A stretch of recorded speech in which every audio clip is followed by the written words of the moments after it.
ورشا کی اس حرکت نے شاہ زمان کو تل ملانے پر مجبور کر دیا، لیکن اس نے خاموشی سے کمرے سے باہر نکلنا مناسب سمجھا۔ اس رشتے کو دن ہی کتنے ہوئے تھے، اور پھر ورشا کی ذہنی حالت سے بھی وہ اچھی طرح واقف تھا۔ اس لیے اس نے فوراً گاڑی ریڈی کروائی اور گاڑی کا دروازہ کھول کر انتظار میں کھڑا ہو گیا۔ ورشا تیزی سے باہر نکلی تو اسے گاڑی کے پاس کھڑا دیکھ کر وہ غصے سے بھننا اٹھی۔ میں نے کہا نا مجھے گارڈز کی ضرورت نہیں ہے، تم میری زندگی سے نکل جاؤ، یہی تمہارے حق میں بہتر ہے۔ مجھے آپ کے احکامات کی ضرورت نہیں ہے میڈم، میں آپ کا گارڈ ہونے کے ساتھ ساتھ شوہر بھی ہوں، اور آپ میرے پاس آپ کے والد کی امانت ہے۔ میں اپنی آخری سانس تک آپ کی حفاظت کروں گا۔ کیا آپ نہیں جانتی کہ آپ کے کتنے دشمن ہیں؟ جانتی ہوں کتنے دشمن ہیں، لیکن یہ بھی جانتی ہوں کہ تم بھی میرے دوست نہیں ہو۔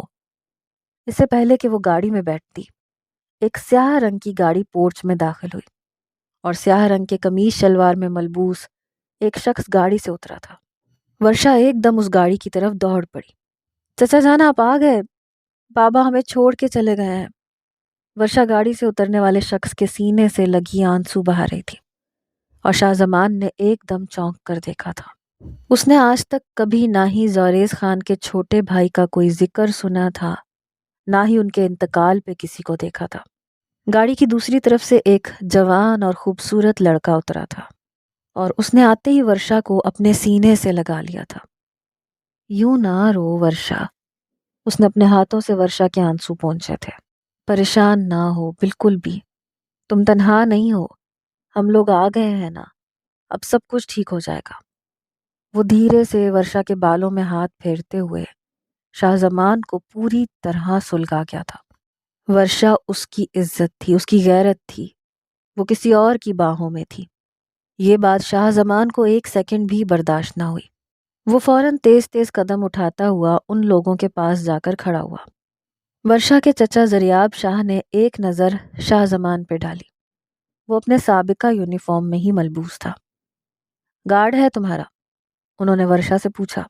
ورشا نے ہاں میں سر ہلایا تھا، لیکن شاہ زمان سے برداشت نہ ہوا۔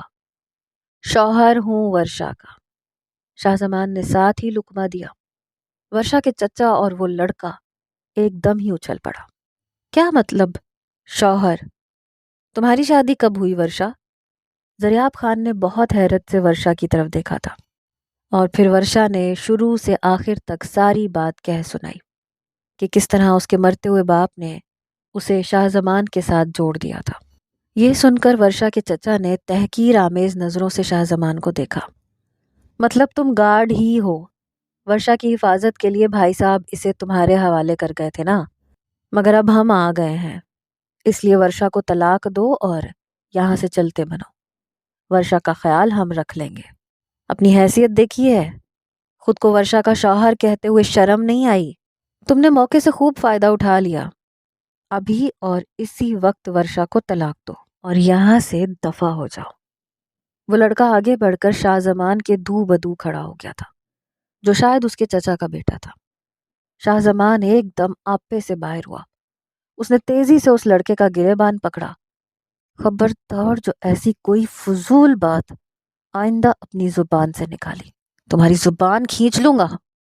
ورشا میری بیوی ہے، میری عزت، میں نے موقع سے فائدہ نہیں اٹھایا، اپنے مرتے ہوئے مالک کی بات کا مان رکھا ہے اور ساری زندگی رکھوں گا۔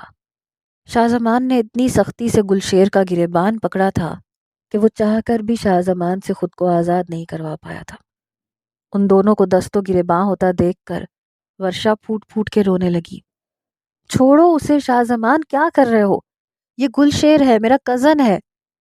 ورشا کے آنسو دیکھ کر شاہ زمان نے اسے چھوڑا تھا، لیکن گلشیر اسے ایک آنکھ نہیں بھایا تھا۔ اس کی ہری ہری آنکھیں گلشیر کو اس کی مکاری کا پتہ دے رہی تھیں۔ ورشا، کالج کے لیے دیر ہو رہی ہے، چلیں؟ شاہ زمان نے اسے یاد دلایا۔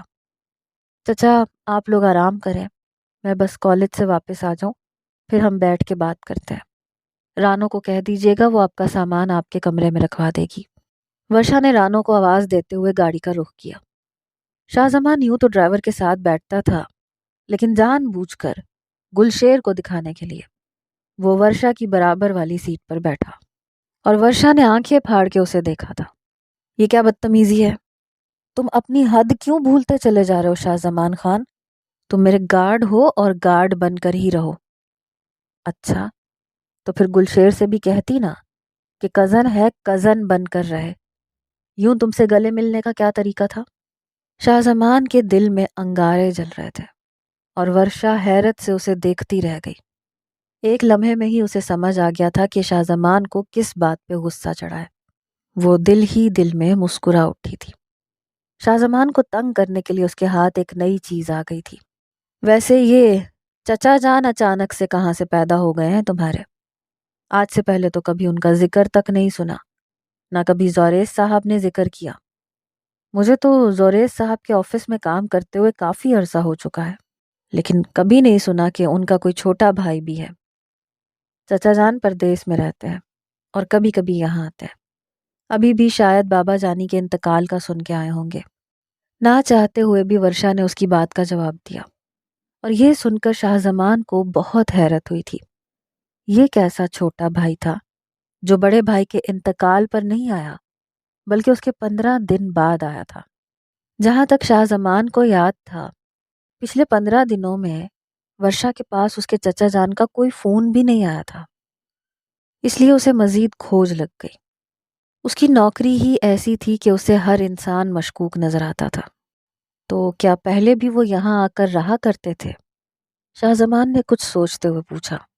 کافی عرصے سے تو وہ رہنے کے لیے نہیں آئے، بلکہ وہ جب بھی پردیس سے آتے ہیں تو اپنے بنگلے پہ ہی رہا کرتے تھے، لیکن اس بار لگتا ہے یہیں رہیں گے، تبھی سامان سمیت آئے۔ نہ چاہتے ہوئے بھی ورشا شاہ زمان کے سوالوں کے جواب دے رہی تھی تاکہ وہ دوبارہ گلشیر سے دست و گریبان نہ ہو۔ تو اس بار وہ اپنے بنگلے میں کیوں نہیں گئے؟ شاہ زمان نے پھر نیا سوال چھیڑا۔ تمہیں کیا پرابلم ہے؟ میرے چچا جان ہے، تمہارا بنگلہ نہیں ہے، میرے بابا کا ہے۔ تمہیں تو بیٹھے بٹھائے جائیداد بھی مل گئی، بیوی بھی۔ ورشا نے ایک ایک لفظ چبا چبا کر ادا کیا۔ جائیداد سے مجھے کوئی سروکار نہیں ہے۔ اپنے گاؤں میں میری بہت ساری زمینیں ہیں، مجھے پیسے کی کمی نہیں ہے۔ میں بس اپنے باپ کی زبان نبھا رہا ہوں۔ رہی بات بیوی کی، تو وہ تو واقعی مجھے قسمت سے مل گئی ہے۔ شاہ زمان نے مسکراتی نظروں سے ورشا کو سر سے پاؤں تک دیکھا تھا اور وہ ایک دم اپنے آپ میں سمٹ گئی تھی۔ شاہ زمان کا انداز اسے بے چین کر گیا تھا۔ خدا کا شکر تھا کہ کالج کا گیٹ آ گیا تھا۔ کچھ ہی دیر بعد وہ اپنی کلاس میں پہنچ چکی تھی۔ اس کی دوستیں آہستہ آہستہ اسے شادی کی مبارکباد دے رہی تھیں اور ورشا سب کو غصے سے دیکھے جا رہی تھی۔ کالج سے واپسی پر اسے چچا جان لاؤنج میں ہی مل گئے۔ شاہ زمان اس کے پیچھے ہی تھا۔ ورشا چچا جان کے پاس صوفے پر بیٹھی تو شاہ زمان اپنی جگہ پر ہی کھڑا رہا۔ اس نے ان کے ساتھ بیٹھنا نامناسب سمجھا۔ وہ خود کو شوہر سے پہلے ورشا کا گارڈ ہی سمجھتا تھا۔ جانتا تھا کہ اس کے باپ نے مجبوری میں ہی ان دونوں کا رشتہ جوڑا ہے۔ وہ اس رشتے کا کوئی غلط فائدہ نہیں اٹھانا چاہتا تھا، لیکن ورشا کی حفاظت اس کی پہلی ترجیح تھی۔ بیٹی، اس بار میں اپنے بنگلے پر نہیں گیا۔ سوچا تم تنہا ہو، اس لیے کیوں نہ تمہارے ساتھ وقت گزاروں، اور پھر اب میں ہمیشہ کے لیے واپس آ گیا ہوں۔ بھائی صاحب نے جو کاروبار چھوڑا ہے اس کی دیکھ بھال کے لیے بھی تو کسی کو ہونا چاہیے۔ تم تو ابھی بچی ہو، کاروباری معاملات کو کہاں سمجھو گی۔ اس لیے میں نے گلشیر سے کہہ دیا ہے، وہ کل سے آفس جائے گا اور وہاں کے معاملات دیکھے گا، اور میں یہاں تمہارے ساتھ رہوں گا تاکہ تمہیں بھائی صاحب کی کمی کا احساس نہ ہو۔ آنکھوں میں آنسو لیے زریاب خان نے ورشا کو سینے سے لگایا تھا اور شاہ زمان ایک دم ہی اچھل پڑا تھا۔ آتے ہی جس طرح زریاب خان نے کاروباری معاملات سنبھالنے کی بات کی تھی، شاہ زمان کو یہ بات کچھ کھٹکا سی گئی تھی۔ آپ ٹھیک کہہ رہے ہیں چچا جان، مجھے تو کاروبار کا کچھ بھی نہیں پتا، اور جب سے سرکاری ٹینڈر بابا جان کو ملا ہے تب سے تو کاروبار میں کیا چل رہا ہے مجھے کچھ بھی نہیں پتا۔ پہلے تو میں پھر بھی کبھی چکر لگا لیا کرتی تھی، لیکن اب تو کافی عرصہ ہو گیا میں نے دفتر کا رخ بھی نہیں کیا۔ میں یہ سب نہیں دیکھ سکتی، آپ اور گلشیر ہی سنبھالیں۔ ورشا نے خود ایک کنارہ پکڑا تھا اور سب کچھ اپنے ہاتھوں سے اپنے چچا جان کے حوالے کر دیا تھا۔ ان کے چہرے پر ایک گہری مسکراہٹ آ گئی تھی۔ خوش رہا کرو میری بچی، یہ کہتے ہوئے ان کی نظر شاہ زمان پر پڑی۔ اگر تم واقعی میرے بھائی سے وفادار تھے شاہ زمان، تو پھر میری بھتیجی پر رحم کھاؤ۔ تم اس کے لائق نہیں ہو، اس لیے خود سے اسے آزاد کر دو، ورنہ ہمیں خلا کے لیے کارروائی کرنی ہوگی۔ آپ جو چاہیں کریں، میں طلاق نہیں دوں گا۔ شاہ زمان اپنی بات پر اٹل ہو گیا تھا۔ اس سے پہلے کہ شاہ زمان اور چچا کے درمیان مزید جھگڑا بڑھتا، ورشا خود ہی بیچ میں آ گئی۔ چچا جان، میں بہت تھک گئی ہوں، بعد میں بات کریں گے، ابھی مجھے اپنے کمرے میں جانا ہے۔ وہ اپنا بیگ اٹھائے کمرے کی طرف بڑھی تو شاہ زمان بھی اس کے پیچھے پیچھے چل پڑا، یہاں تک کہ اس کے پیچھے ہی کمرے میں داخل ہو گیا۔ مجھے نیند آ رہی ہے شاہ زمان، باہر کھڑے ہو کے پہرے داری کرو۔ ورشا نے پلٹ کر غصے میں اسے دیکھا تھا۔ آپ نے مجھے کہا تھا کہ میں آپ کے کمرے میں کھڑے ہو کر آپ کی حفاظت کیا کروں۔ میرے لیے باہر کھڑے رہنا ممکن نہیں ہے۔ اگر آپ کو کوئی نقصان ہو گیا تو، شاہ زمان سپاٹ لہجے میں کہتا، اسے اندر تک آگ لگا گیا تھا۔ ماضی میں کہی گئی اس کی باتیں وہ اس کے منہ پر پلٹا رہا تھا۔ میں نے تو سنا تھا پٹھان لوگ بہت غیرت مند ہوتے ہیں، لیکن لگتا ہے تم میں بالکل بھی غیرت نہیں ہے۔ تمہیں صاف اور سیدھی بات سمجھ میں نہیں آتی کہ میں تم سے چھٹکارا چاہتی ہوں۔ میں غیرت مند تو بہت ہوں، لیکن ساتھ ہی وفادار بھی ہوں۔ اپنی آخری سانس تک اپنی وفا نبھاؤں گا۔ یہ کہتے ہوئے شاہ زمان نے اپنی گھنی مونچھوں تلے اپنی مسکراہٹ دبائی اور ورشا منہ پھیر کے بستر پہ لیٹ گئی۔ سر تک چادر اوڑھے وہ منہ ہی منہ میں شاہ زمان کو برا بھلا کہہ رہی تھی۔ جس شخص سے وہ 2 دن میں جان چھڑانے کا سوچ رہی تھی، وہ زندگی بھر کا ساتھی بن بیٹھا تھا۔ ایک بار پھر اسے اپنے باپ کی یاد ستانے لگی۔ آنسو خود بخود اس کی آنکھوں سے بہنے لگے اور اس کی دھیمی دھیمی سسکیاں کمرے میں گونجنے لگیں۔ شاہ زمان کو چند ہی لمحوں میں احساس ہو گیا تھا کہ وہ اپنے اندر ہی اندر گھٹ کر رو رہی ہے۔ کچھ دیر تو شاہ زمان اپنے جذبات پر قابو پاتا رہا، لیکن پھر اس کے لیے اپنے آپ کو روکنا مشکل ہو گیا۔ وہ تیزی سے ورشا کے قریب پہنچ گیا۔ اس کے منہ سے بلینکٹ ہٹاتے اس نے ورشا کے چہرے پہ نظر ڈالی۔ آنسوؤں سے تر چہرہ اور سرخ آنکھیں دیکھ کر شاہ زمان کا دل بیٹھ گیا۔ ورشا نے ایک دم گھبرا کے خود کو پیچھے کیا۔ یہ کیا طریقہ ہے شاہ زمان؟ کیوں میری زندگی کو مشکل بنا رہے ہو؟ کیا میں 2 گھڑی رو بھی نہیں سکتی؟ وہ غصے میں آ گئی تھی۔ رو سکتی ہو، لیکن اس طرح نہیں۔ میرے سینے پہ سر رکھ کے رو سکتی ہو۔ شاہ زمان نے آہستگی سے ورشا کے منہ پر آتی زلفوں کو پیچھے کیا اور اسے اپنے آہنی بازوؤں میں جکڑ کر اپنے قریب کھینچا۔ ورشا بے اختیار ہی اس کے سینے سے جا لگی تھی۔ کچھ لمحے ورشا نے خاموشی سے اسے محسوس کیا تھا۔ شاہ زمان کے دل کی دھڑکنیں اسے صاف سنائی دے رہی تھیں۔ ایک سکون سا اس کے دل میں اترا تھا، اور پھر بنا سوچے سمجھے اس نے شاہ زمان کے کشادہ سینے پر اپنا سر ٹکا دیا اور پھوٹ پھوٹ کے رونے لگی۔ بابا جان کی بہت یاد آتی ہے مجھے۔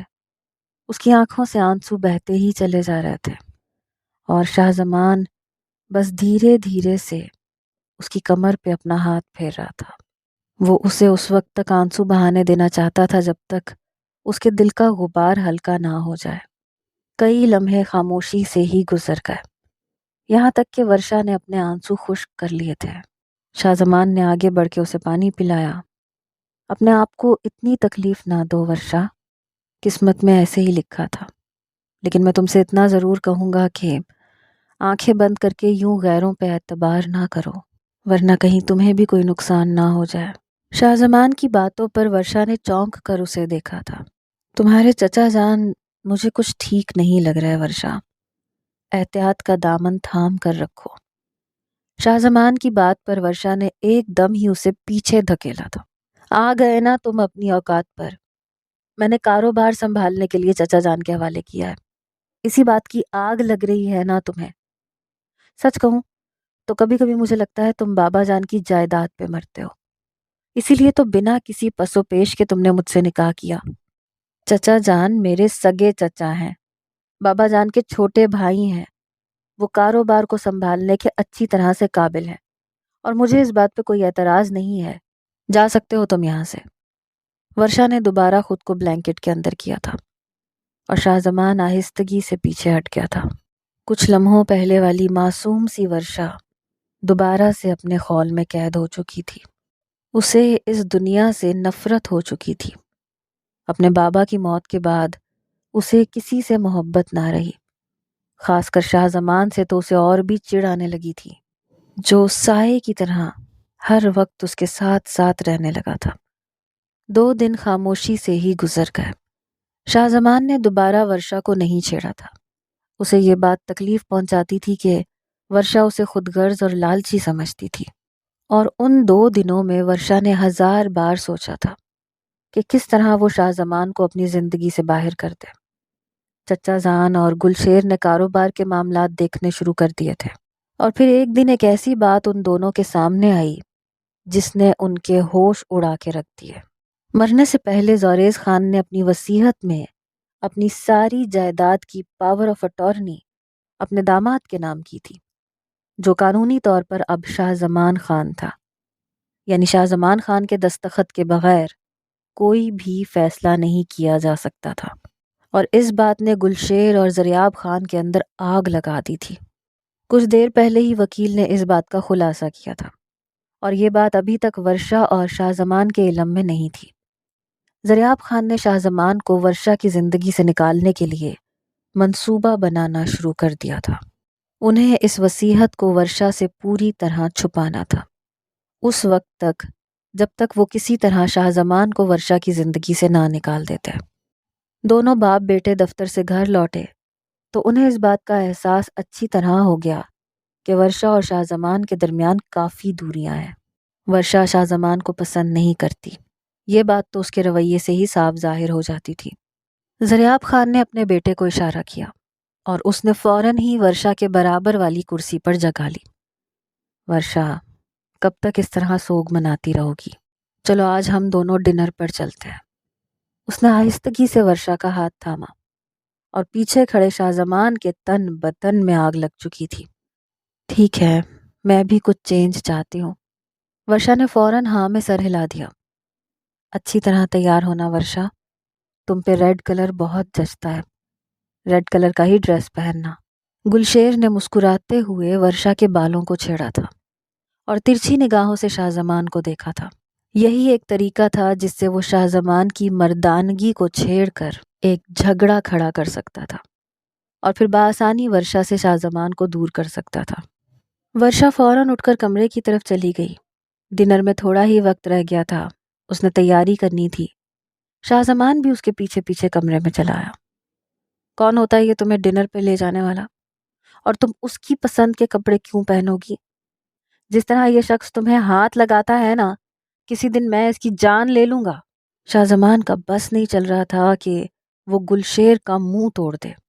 دیکھو شاہزمان، کوئی تماشا کرنے کی ضرورت نہیں ہے. وہ میرا کزن ہے، ہم بچپن میں دوست بھی رہے ہیں. اب اگر وہ اس برے وقت سے مجھے نکالنا چاہتا ہے تو تمہیں کیا پرابلم ہے؟ ورشا نے جان بوجھ کر ریڈ کلر کا ڈریس نکالا تھا. وہ تو خود چاہتی تھی کہ کسی طرح شاہزمان سے دور ہو جائے. یہ نہیں پہنو گی تم. شاہزمان نے وہ ڈریس اس کے ہاتھ سے چھین کر پنک کلر کا ڈریس نکال کر اس کے ہاتھ میں پکڑایا. یہ پہن لو. تمہاری پسند کے کپڑے کیوں پہنوں گی میں؟ ورشا غصے میں بول اٹھی. اس نے پھر وہی ریڈ کلر کا لباس ہاتھ میں پکڑا اور واش روم کا رخ کیا. آج کپڑے باہر بھول کے نہیں جاؤ گی؟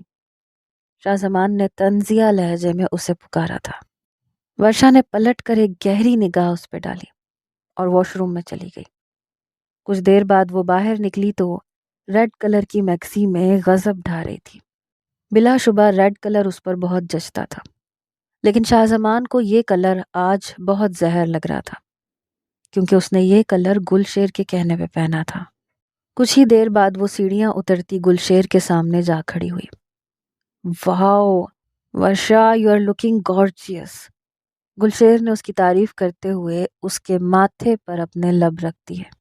ورشا خود بھی ایک دم گھبرا کے پیچھے ہوئی. اس نے فوراً سے شاہزمان کی جانب دیکھا جس کی آنکھوں میں خون اتر آیا تھا.